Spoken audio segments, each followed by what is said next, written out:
ॐ श्रीगणेशाय नमः। ॐ श्री दुर्गादेव्यै नमः।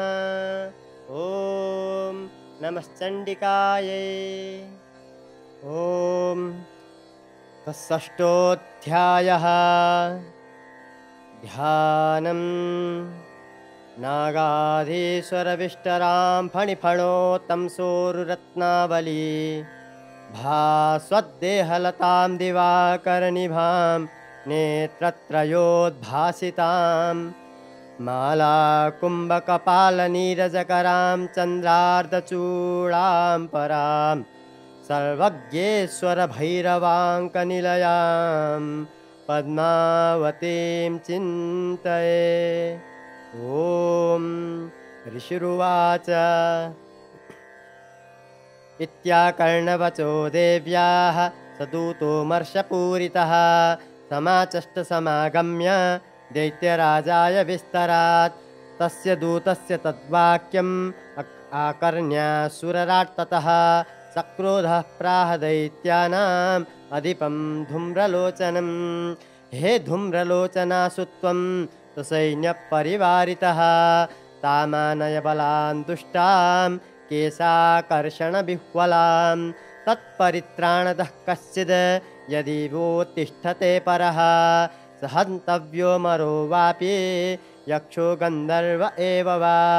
ऋषिरुवाच तेनाज्ञप्तस्ततः शीघ्रं स दैत्यो धूम्रलोचनः मृतषष्ट्या सहस्राणाम् असुराणां द्रुतं ययौ स दृष्ट्वा तां ततो देवीं तुहिनाचलसंस्थितां जगादोच्चै प्रयाहीति मूलं शुम्भनिशुम्भयोः न चेत् प्रीत्याद्य भवति मद्भर्तारमुपैष्यति ततो बलान्नयाम्येष केशाकर्षणविह्वलां। देव्युवाच दैत्येश्वरेण प्रहितो बलवान् बलसंवृतः बलान्नयसि मामेवं ततः किं ते करोम्यहम्। ऋषिरुवाच इत्युक्तः सोऽभ्यधावत्ता मसुरो धूम्रलोचनः ओङ्कारेणैव तं भस्म सा चकाराम्बिका ततः अथ क्रुद्धं महासैन्यम् असुराणां तथाम्बिका ववर्ष सायकैस्तीक्ष्णैः तथा शक्तिपरस्वदैः ततो धुतसटः कोपात् कृत्वा नादं सुभैरवं पपातासुरसेनायां सिंहो देव्या स्ववाहनः कांश्चित् करप्रहारेण दैत्यानास्येन चापरान् आक्रम्य चाधरेणान्यान् सजगान महासुरान् केषाञ्चित् पाटयामास नखैकोष्ठानि केसरी तथा तलप्रहारेण शिरांसि कृतवान् पृथक् विच्छिन्न बाहुशिरसः कृतास्तेन तथा परे पपौ च रुधिरं कोष्ठाद् अन्येषां धुतकेसरः क्षणेन तद्बलं सर्वं क्षयं नीतं महात्मना तेन केसरिणा देव्या वाहनेनातिकोपिना श्रुत्वा तमसुरं देव्या निहतं धूम्रलोचनं बलं चक्षयितं कृत्स्नं देवी केसरिणा ततः चुकोपदैत्याधिपतिः शुम्भः प्रस्फुरिताधरः आज्ञापयामास च तौ चण्डमुण्डौ महासुरौ हे चण्ड हे मुण्डबलैः बहुभिः परिवारितौ तत्र गच्छत गत्वा च सा समानीयतां लघु केशो स्वकृष्यवद्वा वा यदि वः संशयो युधि तदा शेषायुधैः सर्वैः असुरैर्विनिहन्यतां तस्यां हतायां दुष्टायां सिंहे च विनिपातिते शीघ्रमागम्यतां बद्ध्वा गृहीत्वा तामथाम्बिकम्। ॐ इति श्रीमार्कण्डेयपुराणे सावर्णिके मन्वन्तरे देवी महात्म्ये शुम्भनिशुम्भसेनानी धूम्रलोचनवधो नाम षष्ठोऽध्यायः। ॐ श्रीदेव्यार्पणमस्तु। ॐ श्रीजगदम्बिकार्पणमस्तु। अथ सप्तमोऽध्यायः। ॐ ध्यानम्। ॐ ध्यायेयं रत्नपीठे शुककलपठितं शृण्वतीं श्यामलाङ्गीं न्यस्तैकाङ्ग्रीं सरोजे शशिशकलधरां वल्लकीं वादयन्तीं कल्हारबद्धमालां नियमितविलसच्चोलिकां रक्तवस्त्रां मातङ्गीं शङ्खपात्रां मधुरमधुमदां चित्रकोद्भासिभालाम्।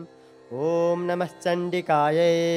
ॐ ऋषिरुवाच आज्ञाप्तास्ते ततो दैत्याश्चण्डमुण्डपुरोगमाः चतुरङ्गबलोपेता युयुरभ्युद्यतायुधाः ददृशुस्ते ततो देवी मिषद्धासां व्यवस्थितां सिंहस्योपरि शैलेन्द्र शृङ्गे महति काञ्चने ते दृष्ट्वा तां समादातुम् उद्यमं चक्रुरुद्यताः आकृष्ट चापासिधराः तथान्ये तत्समीपगाः ततः कोपं चकारोच्चैरम्बिका तानरेन् प्रति कोपेन चास्य वदनं मषिवर्णमभूत्तदा भ्रुकुटीकुटिला तस्य ललाटफलकादृतां कालीकरालवदना विनिष्क्रान्तासि पासिनी विचित्रखड्वाङ्गधरा नरमाला विभूषणा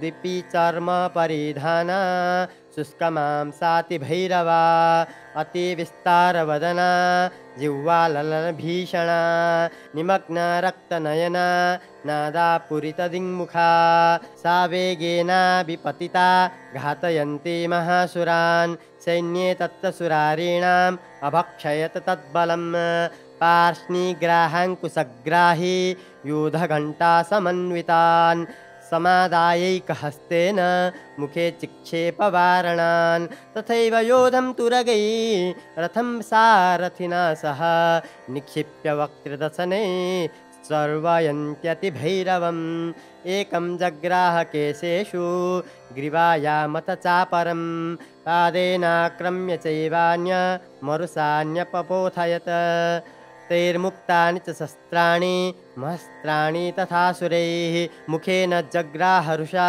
दशनैर्मथितान्यपि बलिनां तद्बलं सर्वम् असुराणां दुरात्मनां ममर्दा भक्षयच्चान्यानन्याश्चाताडयत्तथा असिना निहता केचित् खड्वाङ्गताडिताः जग्मुर्विनाशमसुरा दन्ताग्राहाभिहस्तथा असिना निहता केचित् खड्वाङ्गताडिताः जग्मुर्विनाशमसुरा दन्ताग्राभिहतास्तथा क्षणेन तद्बलं सर्वम् असुराणां निपातितं दृष्ट्वा चण्डोऽभिदुद्राव ताङ्कालीमतिभीषणां सरवर्षैर्महाभीमैः भीमाक्षीं तामहासुरः छादयामास चक्रैश्च मुण्डक्षिप्तैः सहस्रशः तानि चक्राण्यनेकानि विषमानानि तन्मुखं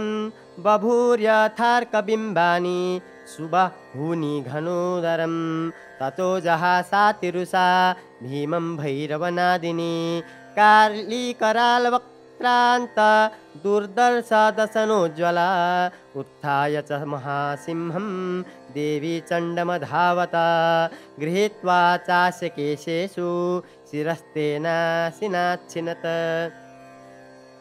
अथ मुण्डोऽभ्यधावत्तां दृष्ट्वा चण्डं निपातितं तमप्यपातयद्भूमौ स खड्गाभिहतं वृषा हतशेषं ततः सैन्यं दृष्ट्वा चण्डं निपातितं मुण्डं च सुमहावीर्यं दिशो भेजे भयातुरं शिरश्चण्डस्य काली च गृहीत्वा मुण्डमेव च प्राह प्रचण्डाट्टहासा मिश्रमभ्येत्य चण्डिकां मया तवात्रोपहृतौ चण्डमुण्डौ महापशु युद्धयज्ञे स्वयं शुम्भं निशुम्भं च हनिष्यसि ऋषिरुवाच तावानीतौ ततो दृष्ट्वा चण्डमुण्डौ महासुरौ उवाच कालीं कल्याणी ललितं चण्डिकावचः यस्मात् चण्डं च मुण्डं च गृहीत्वा त्वमुपागता चामुण्डेति ततो लोके